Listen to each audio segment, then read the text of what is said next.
Selamat berjumpa kembali teman-teman kelas retorika yang terkasih. Semoga kalian dalam keadaan sehat dan masih semangat untuk menjalani panggilan kalian. Teman-teman yang terkasih, kita berjumpa kembali dalam KPM mata kuliah Kitab Suci Perjanjian Lama. Hari ini KPM hari Kamis tanggal 15 Oktober 2020. Hari ini kita akan melanjutkan materi minggu yang lalu. Sembari sekali lagi seperti biasa, materi berjalan, nanti ada beberapa teman yang akan menyampaikan presentasi. Nah, retorika A sudah selesai menyampaikan presentasinya, maka hari ini adalah retorika B. Karena retorika B yang harusnya mendapat giliran itu Frankie Renanda dan Anakletus Tripo, tapi karena dua-duanya belum mengumpul video presentasi, Frankie Renanda sebenarnya yang saya tunggu adalah video presentasinya, tapi sampai sekarang ternyata belum saya dapatkan. Maka nanti yang mempresentasikan dua orang, yakni Andreas Rahul Pratama dan Bernardinus Lili ya, 1 Makabe dan 2 Makabe. Begitu teman-teman, silahkan nanti disimak presentasi dari teman-teman kalian. Hari ini kita akan melanjutkan materi kita kemarin atau minggu yang lalu kita sampai di sini.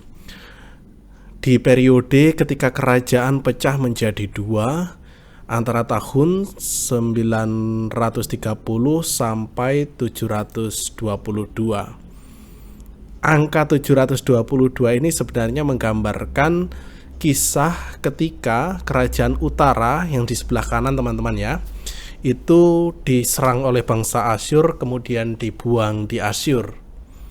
Hanya pada hari ini kita akan menyekip kisah yang terjadi atau melompati kisah yang terjadi di utara antara kurun waktu 722 sampai 500-an ya.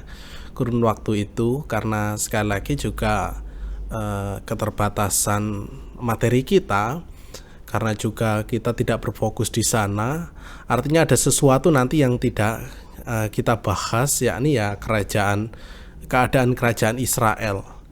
Yang kita pelajari hari ini adalah kerajaan Yehuda atau kerajaan di selatan atau kerajaan di bawah kalau di peta itu, yakni kerajaan Yehuda sesudah Israel jatuh.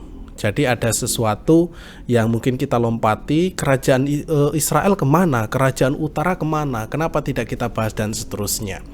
Nah, periode ini adalah babak baru kerajaan Yehuda. Kenapa?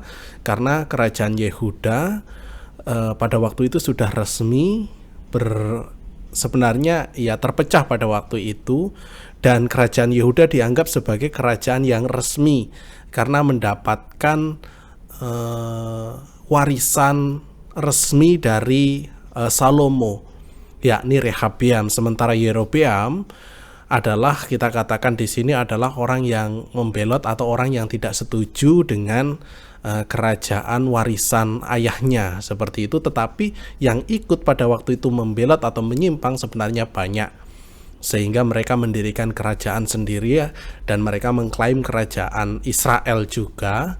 Maka mereka menyebut kerajaan utara itu sebagai kerajaan Israel, walaupun dalam sejarah keselamatan kerajaan Yehuda yang memegang peranan penting. Teman-teman, meskipun terjadi perpecahan di antara dua kerajaan yang sebenarnya juga tidak diinginkan oleh Allah, tetapi pada waktu itu Tuhan juga tetap, Yahweh pada waktu itu tetap ya mengasihi, memberkati kedua kerajaan ini. Bukti bahwa Yahweh tidak lepas tangan dari perpecahan atau porak-porandanya dua kerajaan ini adalah tetap mengutus nabinya. Kemarin kalau di dalam tabel ini jelas, teman-teman boleh lihat kembali bahwa di kerajaan utara Allah juga tetap mengutus nabinya. Artinya Allah tidak membiarkan kerajaan utara yang sebenarnya pada waktu itu menyimpang atau membelot, tidak mengakui kerajaan resmi keturunan dari Salomo, tetapi Allah sekali lagi tetap mengutus Elia, Elisa, Amos dan Hosea untuk berkarya di sana, untuk tetap memberi nasihat, untuk memberi pewartaan kepada umatnya yang ada di kerajaan utara. Meskipun kerajaan utara pada waktu itu lebih dulu diserang, lebih dulu dikalahkan, lebih dulu dilumpuhkan. Mungkin alasannya juga karena di sana lebih kaya. Jadi di sana karena lebih kaya, maka kerajaan Asyur pada waktu itu melumpuhkan di sebelah utara terlebih dahulu. Nah, mungkin kemarin ada pertanyaan yang juga belum terjawab. Kenapa sih ada perpecahan, kenapa kok kerajaan utara tidak mengakui kerajaan selatan? Dan mungkin belum terjawab. Kalau boleh saya simpulkan dengan ringkas, itu adalah suatu konsekuensi dari kebijakan Salomo. Jadi teman-teman, kalau ditanya Salomo itu punya istri atau punya selir atau punya gundik berapa, jawabannya lebih dari 700. Kita bayangkan ya, 700 selir atau gundi atau permaisuri, entah apapun namanya itu. Dan itu salah satu kebijakan atau strategi Salomo yang pada waktu itu, karena dia bukan raja yang suka berperang seperti Daud. Dia dikenal sebagai raja yang lemah lembut. Dia lebih suka berdiskusi atau bekerja sama secara halus dengan kerajaan-kerajaan tetangga dengan cara memperistri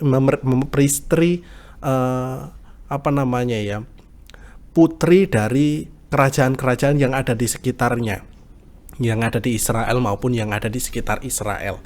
Jadi itu salah satu strategi, sebenarnya strategi bagaimana Salomo menundukkan atau bekerja sama dengan kerajaan yang lain. Sebenarnya triknya simple. Ketika saya memperistri, misalnya saya adalah raja, memperistri putri dari kerajaan tertentu, maka simpelnya atau sederhananya tidak mungkin kerajaan yang sudah kita jadikan mertua, kan begitu kan, atau besanan kita dengan kerajaan orang tetangga itu akan menyerang kita. Dan itu strategi Salomo yang dibuat. Dan itu juga akhirnya nanti juga menimbulkan konsekuensi. Konsekuensinya apa? Perpecahan itu. Kenapa? Karena Salomo pada waktu itu mengumpulkan banyak istri.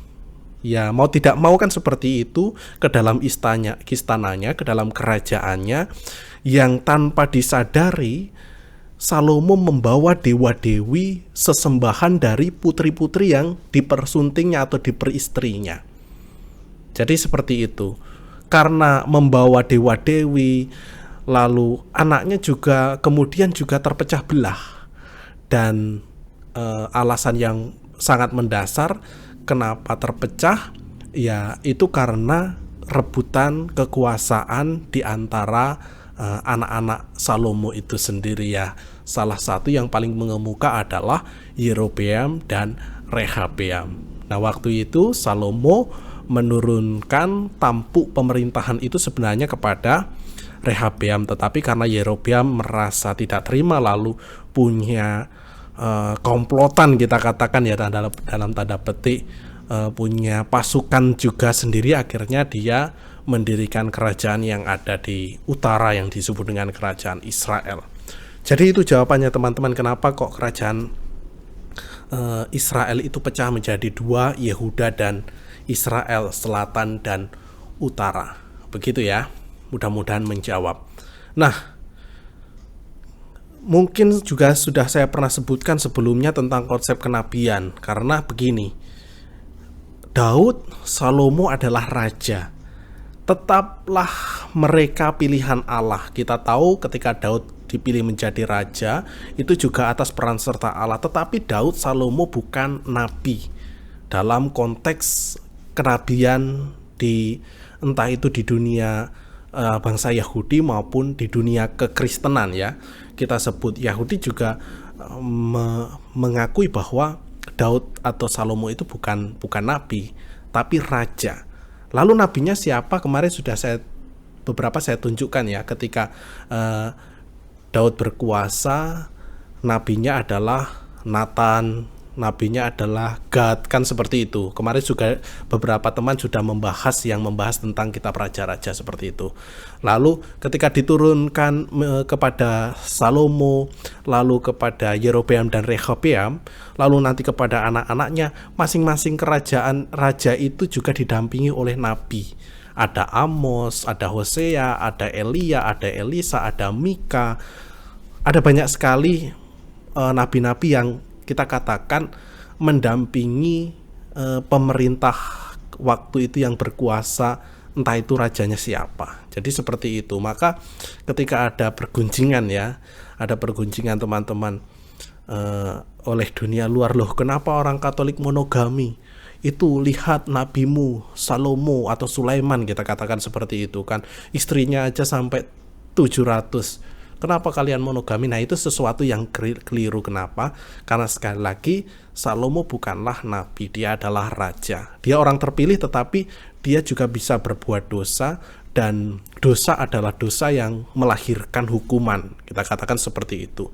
Dan akibat strategi dan kebijakannya mengumpulkan istri sebanyak mungkin, itu juga masuk kategori kesalahan, karena kesalahannya itu berbuntut pada penyembahan dewa-dewi. Kita katakan di akhir masa pemerintahan Salomo, kerajaan Israel diambang kehancuran. Sebelum terpisah menjadi dua, diambang kehancuran karena Salomo pada waktu itu ikut juga menyembah dewa-dewi yang dimiliki oleh selir-selirnya, istri-istrinya, kan seperti itu.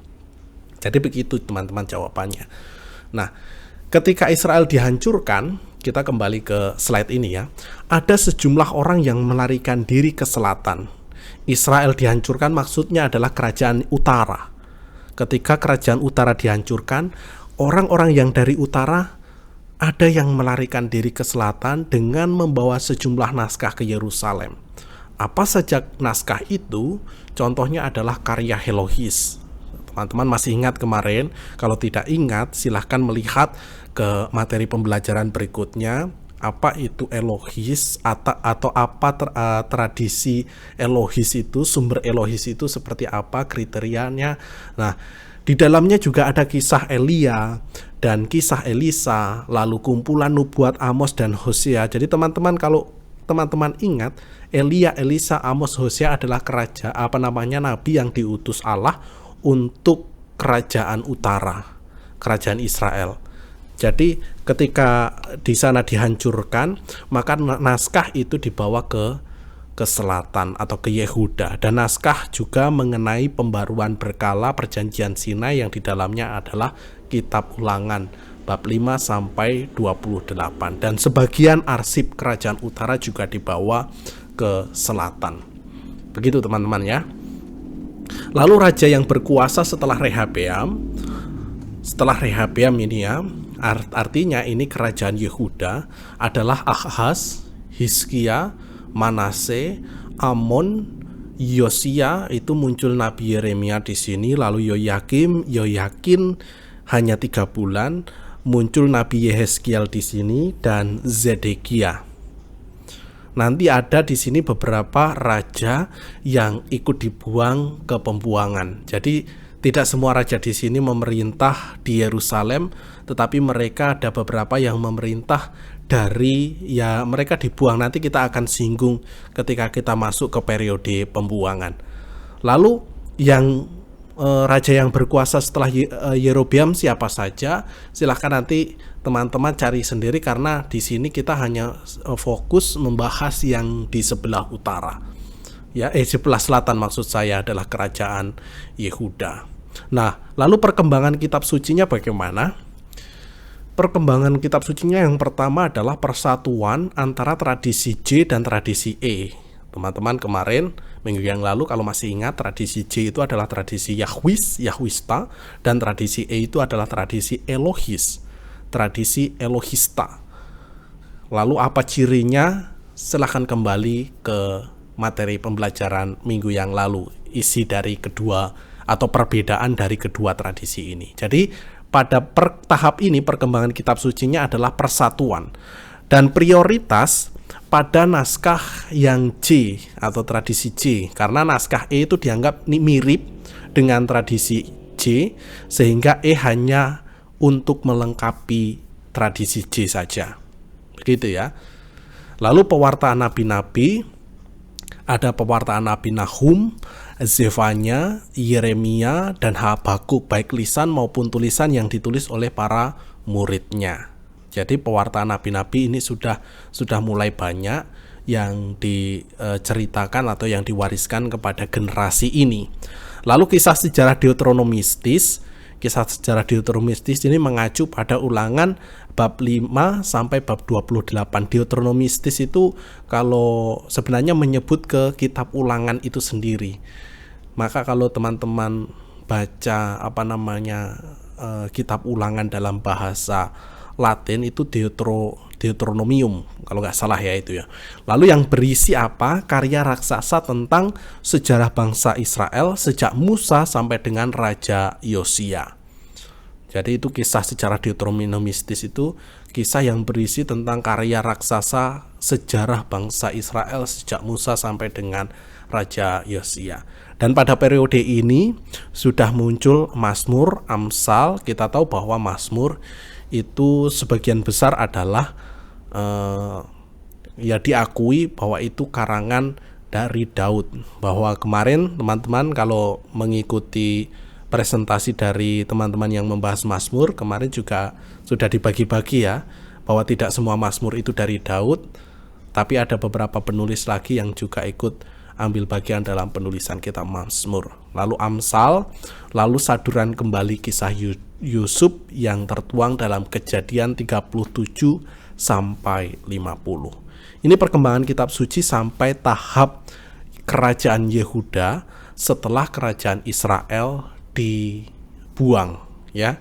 Ya kita tidak tahu pada waktu itu terus seperti apa sejarahnya yang utara ketika dibuang. Yang jelas sebagian orang membawa naskah yang dari utara itu ke selatan untuk diteruskan, bahwa itu juga bagian dari kitab suci atau bagian dari sabda Allah yang difirmankan melalui para nabi yang dialami juga oleh bangsa Israel. Karena pada dasarnya Israel adalah satu. Hanya karena kita katakan ya karena dosa, karena keserakahan, maka Israel terpecah menjadi dua. Nah nanti juga akan setelah pembuangan mereka juga akan bersatu. Sering yang disebut nanti ya, yang disebut dengan Israel sejati. Nah Israel sejati itu apa? Nanti kita akan bahas di pertemuan-pertemuan berikutnya. Nah teman-teman, materi kita saya kira sampai di sini. Sedikit saya kira, tetapi yang paling penting adalah kalian bisa memahaminya. Dan kalau ada pertanyaan seputar materi ini silahkan ditanyakan. Mudah-mudahan saya bisa jawab segera ya, atau di minggu berikutnya. Begitu saya kira teman-teman. Dan sekali lagi perhatikan untuk dan pahami untuk presentasi teman-teman kalian. Nah hari ini ada dua presentasi, dua seperti yang saya sebutkan, 1 dan 2 Makabe. Begitu saja, selamat belajar dan Tuhan memberkati.